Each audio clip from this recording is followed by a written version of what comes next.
Hello everyone, welcome to Bhadra IAS Academy. As we are running this MCQ series for the preparation of the Junior Administrative Assistant course. Okay, so today we are going to deal with some questions on economics for the JAA preparation. I am James Selvaraj and today I am going to discuss the questions from economics perspective.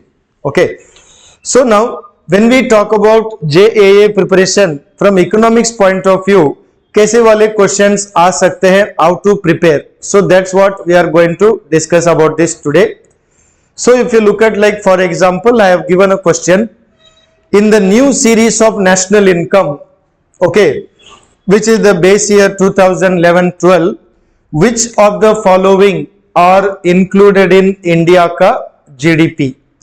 So you have option 1 product tax, option 2 production tax, because there is a difference between product tax and production tax. Then there is a product subsidy and production subsidy. So the question is now, out of these four, which are included in the national income, matlab GDP ka estimate of India? That is the question. So you have options 1 and 3, 2 and 4, 1 and 2, yeah, all of the above. So if you look at it, in the new method of estimating national income, we are following market price. In market price methodology of estimating GDP, we include only the indirect taxes. We don't include subsidy. That means what? This subsidy will be automatically out. 3 and 4 will be automatically out. So the whole question will be then, what will be included? So we have two taxes, product tax and production tax. Production taxes are those which we pay to government in the process of production. Like for example, stamp duty, license fee, etc. Product taxes are paid to government per unit of production. For example, customs duty, sales tax, etc. Understand? So now, are both included in GDP, product tax and production tax? Answer is yes. So let's look at the option. So the right answer will be C. 1 product tax also included and 2 production tax also included in calculating GDP. So the right answer would be answer C. So you need to understand, okay, so if you look at here, national income since 2015 India में हम लोग क्या करते हैं, we are estimating at what we call market price. तो market price बोलने से the indirect taxes are included, therefore production tax and product tax दोनों को include करना पड़ता है, whereas we exclude what we call subsidy. Therefore option 1 and 2 are correct, option 3 and 4 are not correct. Okay, that is the question number 1.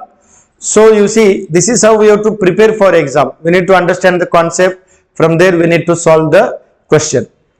Question number 2. Which of the following statements are correct in the context of Jal Jeevan Mission? I have given it from the point of view of schemes in India. आजकल सारे exam में scheme की बातें किया जाता है, सवाल जरूर आता है स्कीम्स का क्वेश्चन के. So look at the mission called Mission Jal Jeevan. We are familiar with this mission. Now question is, what is the target of achieving Jal Jeevan Mission ka providing piped water connection to everybody, right? So the target was actually set for 2024. Now we are already in 25. So now government ने recently क्या किया, target को change किया. So I have given this from the current affair point of view also.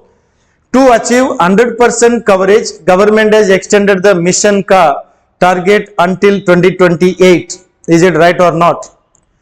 About 15 crore households representing 80% of India ka rural population already received the tap water connection. There is another concept here, Jan Bhagidari.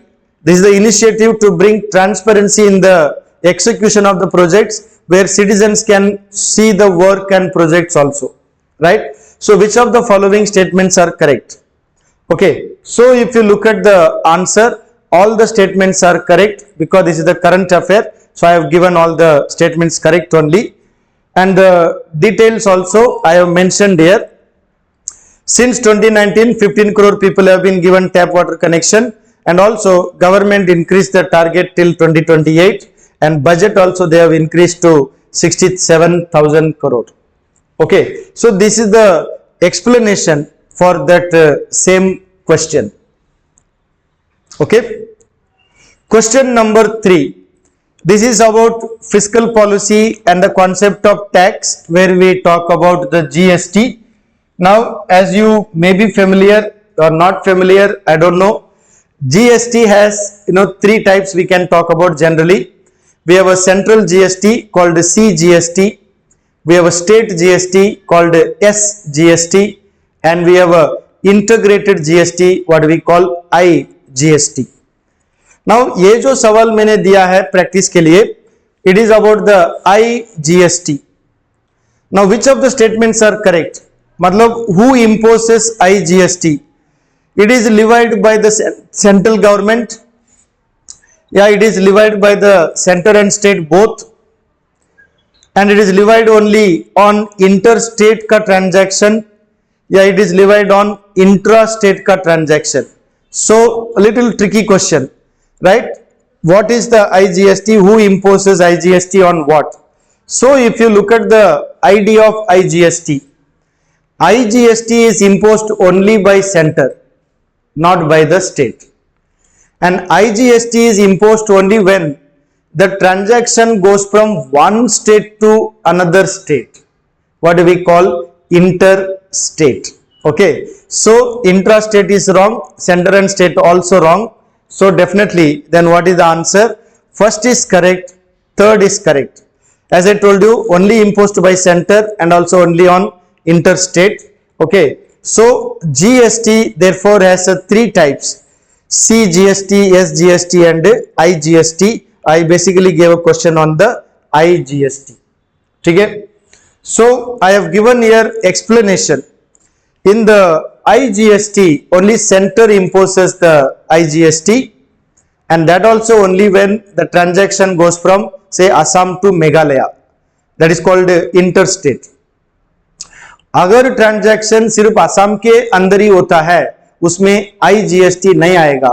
You will have only CGST and SGST. ठीक है? So these are like very basic things you need to understand for exam preparation. Question number 4.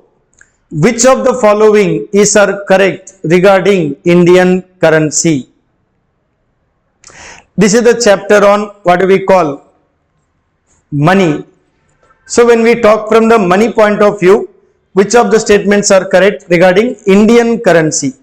Can you call Indian currency token money, fiat money or standard money and inconvertible currency? Which of the following is correct? Now let's understand.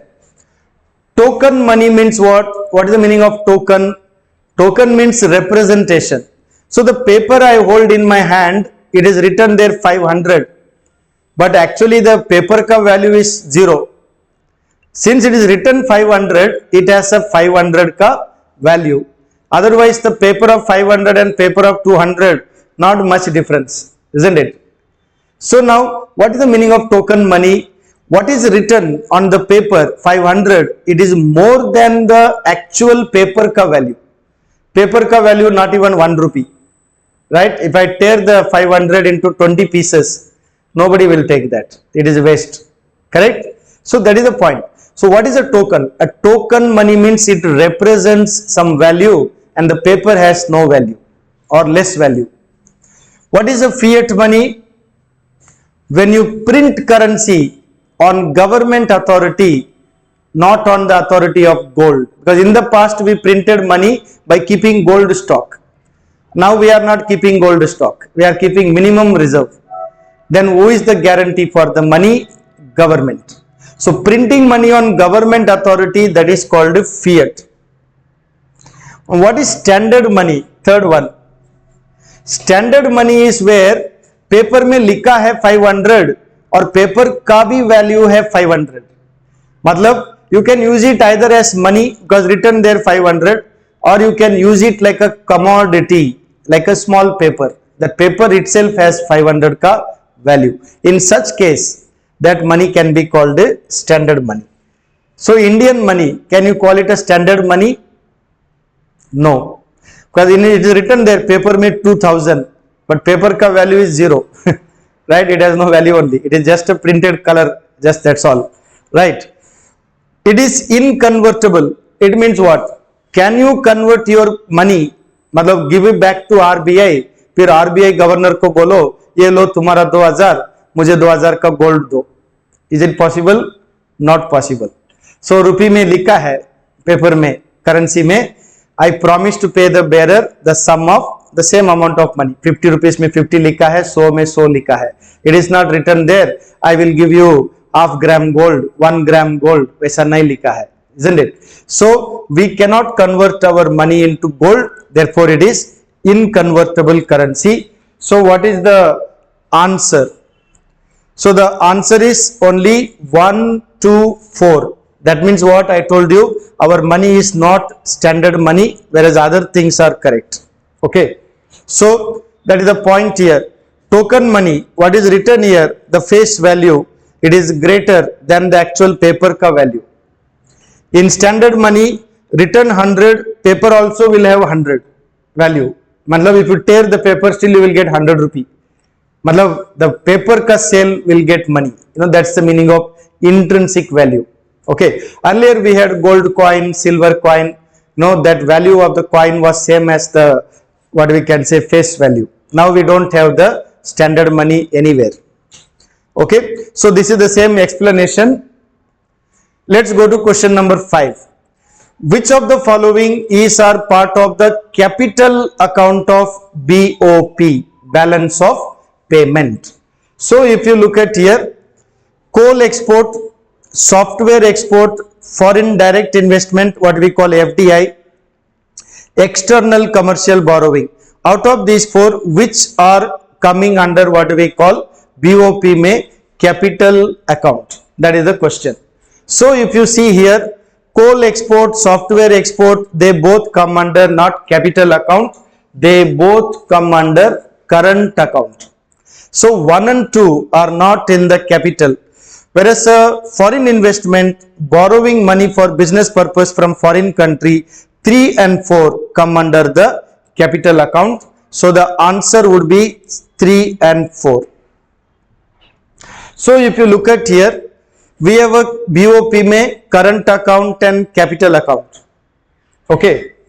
Current account we have a goods trade like the coal export, software export, tea export, textile export, import of gold, import of petrol, they all come under current account.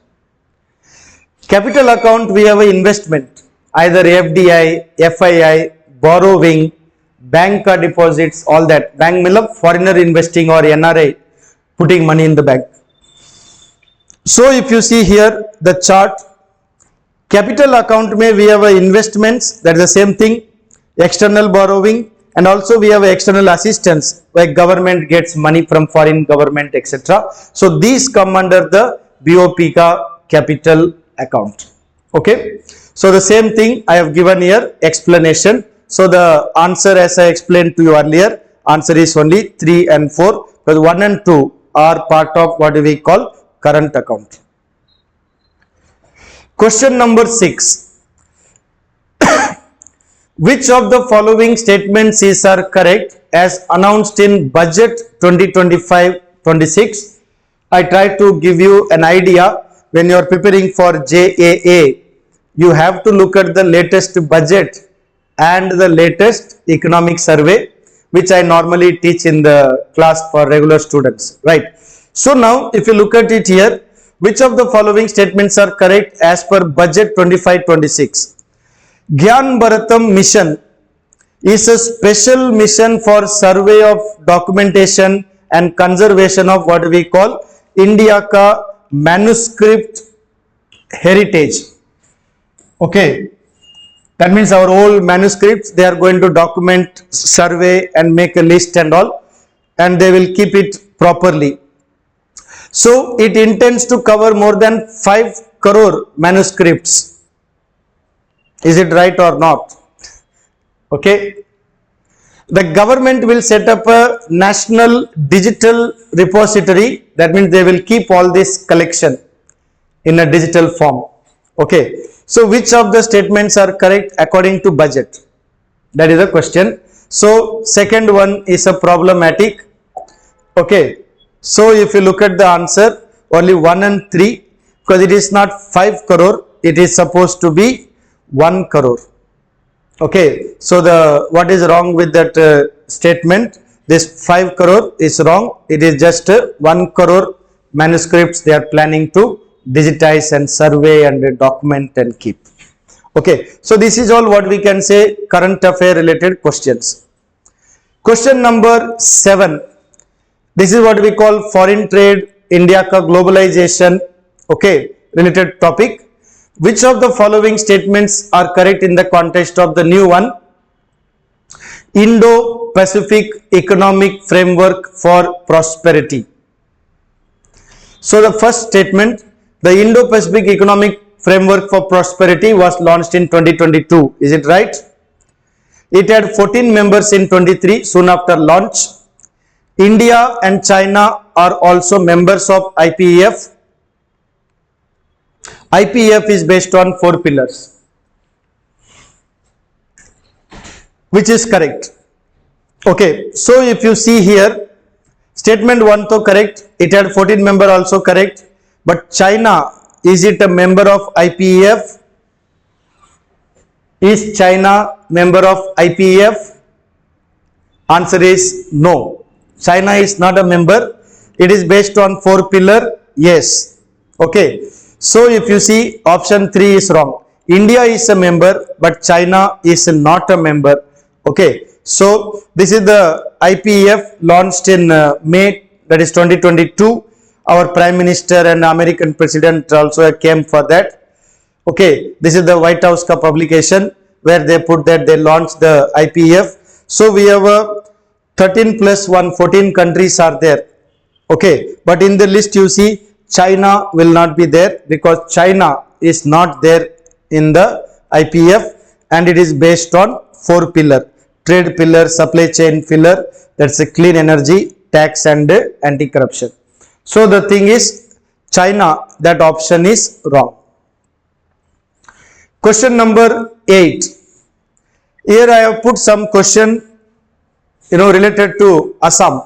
Because nowadays, most of the questions are also coming related to Assam specific topics. So look at this one. In February 2025, last month, Government of Assam approved the Assam Integrated Clean Energy Policy 2025. It aims to promote renewable energy like solar energy, wind energy, etc. Okay. The Northeast first floating solar plant of 10.5 kilowatt capacity was installed in Morrigaon. Northeast ka first floating solar power plant was installed at Morrigaon district according to the news. Right? So which of the statements are correct? Only 1, yeah 2, yeah 3, yeah all. So if you look at according to the news, whatever was published, all the 3 statements are correct. So D, all of the above is the right answer. Here is the news which was published. I have kept it here for your reference. Okay. So according to government ka report in Morrigaon district, first time Northeast May, they announced this what we call floating solar power plant. Okay. It was installed in Morrigaon. Number 9. Which of the following statements are correct? The Asian Development Bank approved a new program to improve connectivity in Assam, where they are planning to provide a road facility connectivity to 18 million people basically living in rural areas of Assam. Second option, this program is named what we call Assam Resilient Rural Bridges Program, so that people will not be able to cut off in the rainy season or something. So they will be able to move, So very interesting name of the program. Now this program aims to connect about 6,33,000 women led textile and also handicraft producers to connect and move from place to place. So which is correct? Okay, so if you look at these statements, what is given here, there is a problem with the statement 1 also, right? Because statement 1, Asian Development Bank, is wrong. Only 2 and 3 are correct. Okay, 1 is wrong. It is not Asian Development Bank. It will be World Bank. Okay, so the World Bank has approved what we can say US dollar 452 million for this project, where they will be constructing like road, bridges, connectivity, so that people will be connected, they will not be cut off. That's the basic idea. Clear? So this is the program announced by the World Bank, not by Asian Development Bank. Therefore this is the wrong. So only option 2 and 3 are correct. Okay. Question number 10. Which of the following statements are correct? Majuli's Mukha Shilpa, that is a mask making, and also manuscript painting, they both received the what we call GI tag. Yes, this you may be familiar because it was in the news. I just put it as a current affair point of view. But look at the second option. Geographical indication tag for both of them were given when? We have to look at the detail, because exam में आजकल eligibility भी पूछता है scheme का.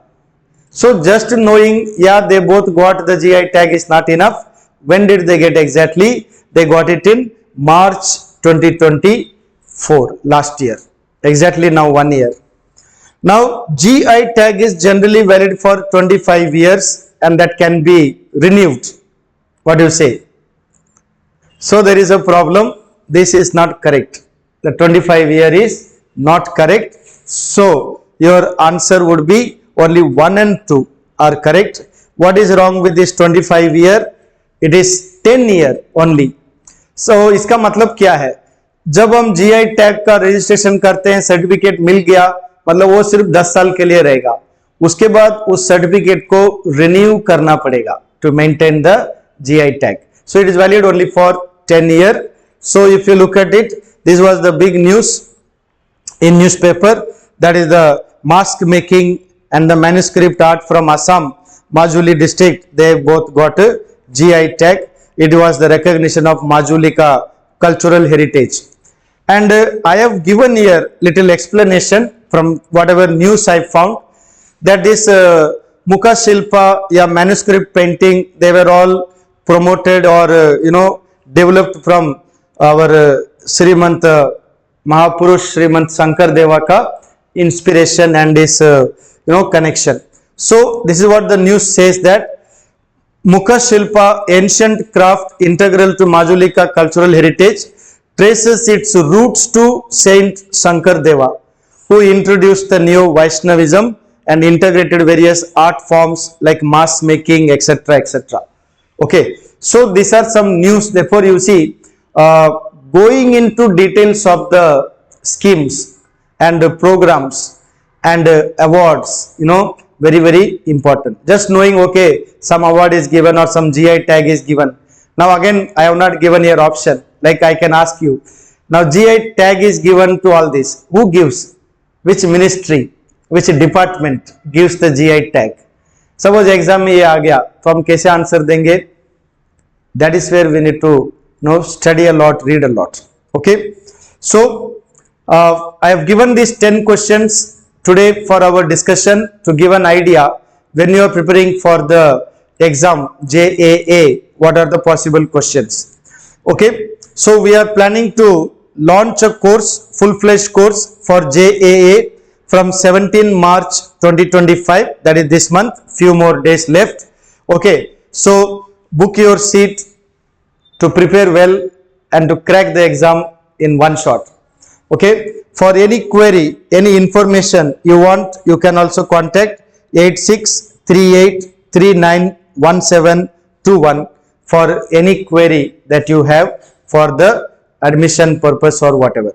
Okay, so go through the MCQ. I am also putting a PDF file of the same what I have discussed now, so that you can read it also for your preparation.